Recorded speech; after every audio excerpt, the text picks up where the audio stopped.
Right. Morning, morning, morning. You know who I am. I'm Steve Sims. I'm sitting here as usual with my cappuccino on last Thursday.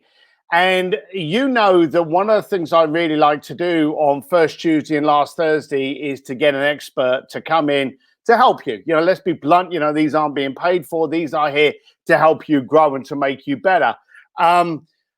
The gentleman I have today is not only, I'm proud to call a friend, but a mentor. There's a lot of lip and jib that we give each other, but seriously, he is the founder of Genius Network and is one himself. The stuff that he comes out with is just solid nuggets. So you need to be paying attention to this. You need to then go back and look at it, dissect it, and break down what you're going to be doing with it. But don't ignore it. You've got the chance to actually speak with this gentleman. I'm telling you, I have never seen him do one of these before. So when he agreed to do it, I don't know if he got it confused and thought it was someone important he was doing it with, but I was over the moon that he was actually going to come on board. So do make sure you pay attention to this.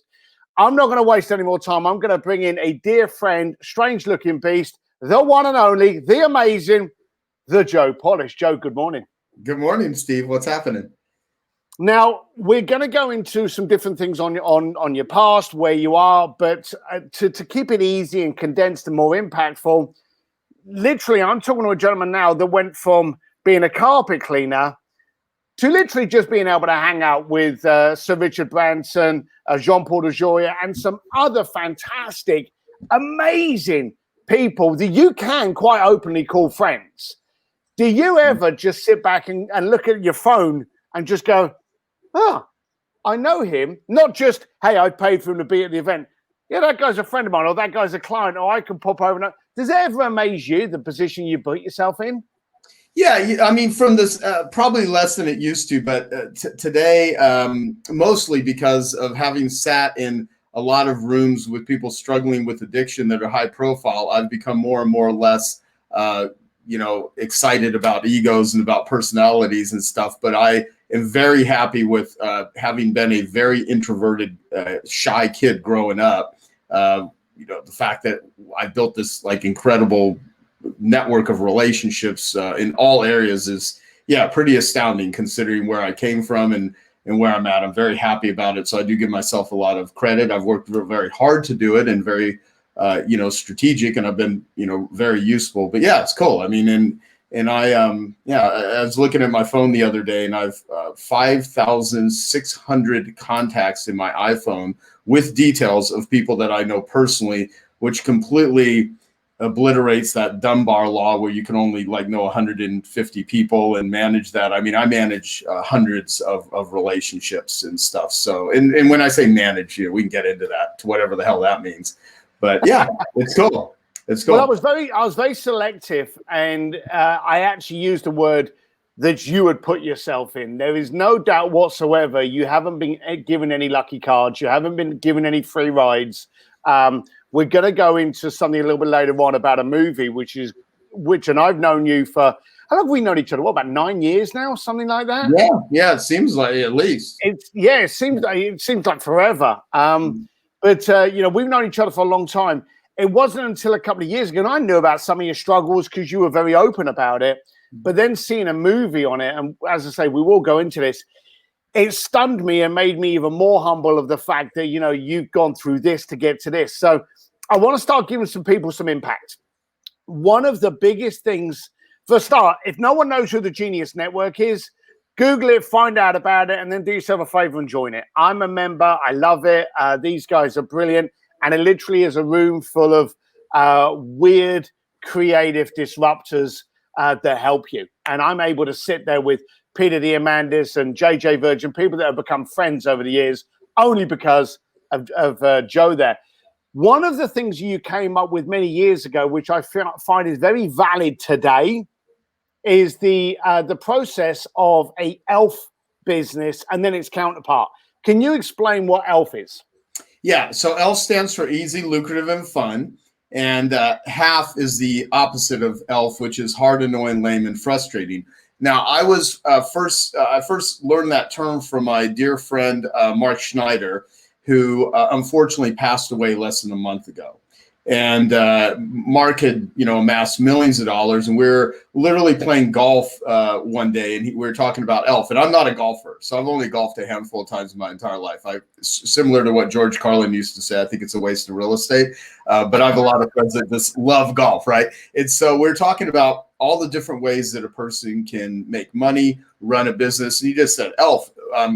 And I took it very seriously. I told him, I said, I'm going to do something with that. I mean, that's a really profound thought and a profound idea. So it must have been, God, this is close to probably 18 years ago when I first heard Elf. And so I started thinking of Elf marketing, because in my world, the thing that changed my life the most was learning how to position and package and present my services. Because as you know, I started off in business as a carpet cleaner, and nobody wants to hire a carpet cleaner. I mean, it's similar to being a salesperson. People hope they go their whole year without having to run into one, right?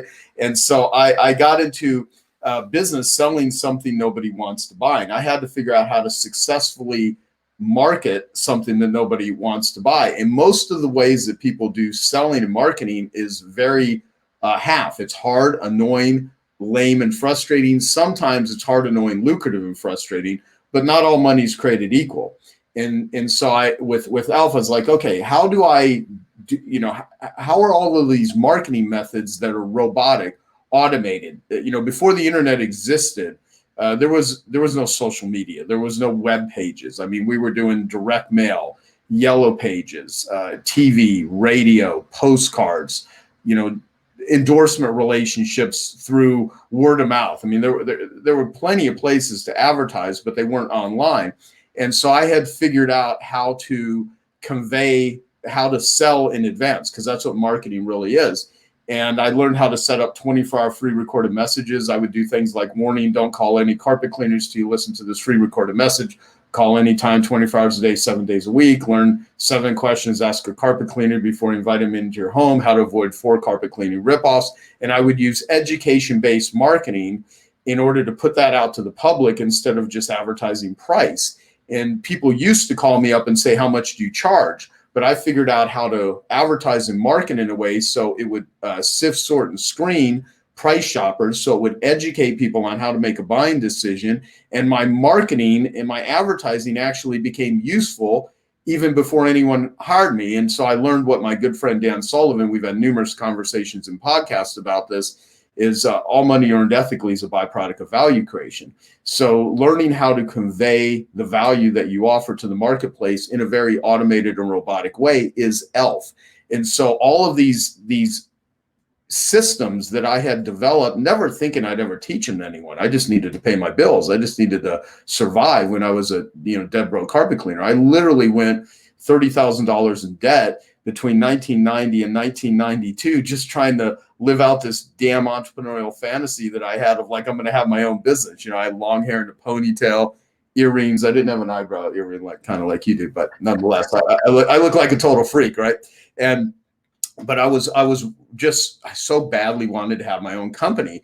And I had gone deeply in debt. I was doing hard manual labor, and I learned these methods that just worked. I mean, I learned the difference between a $1 bill and a $100 bill is the message on the paper. And so if I changed the message, I changed the response. And so I became fascinated with the psychology of how words influence people and how some are way easier than others. And so when I finally heard the term ELF, I was able to apply it to direct response marketing, which was the type of marketing that I was using. And then when I started teaching it to clients as a filtering mechanism, it totally made sense. Now today, I take ELF into everything: people, projects, books, anything that, because the only thing, Stephen, you know this, I mean, the only thing that we can invest is time, money, and energy. If there's other things to invest, yeah, you can invest knowledge, but it's most things that you invest are in those categories. It's your time, it's your money, and it's your energy. And I only want to invest in things that are going to be ELF. And what I also tell people is, starting out in business, rarely are things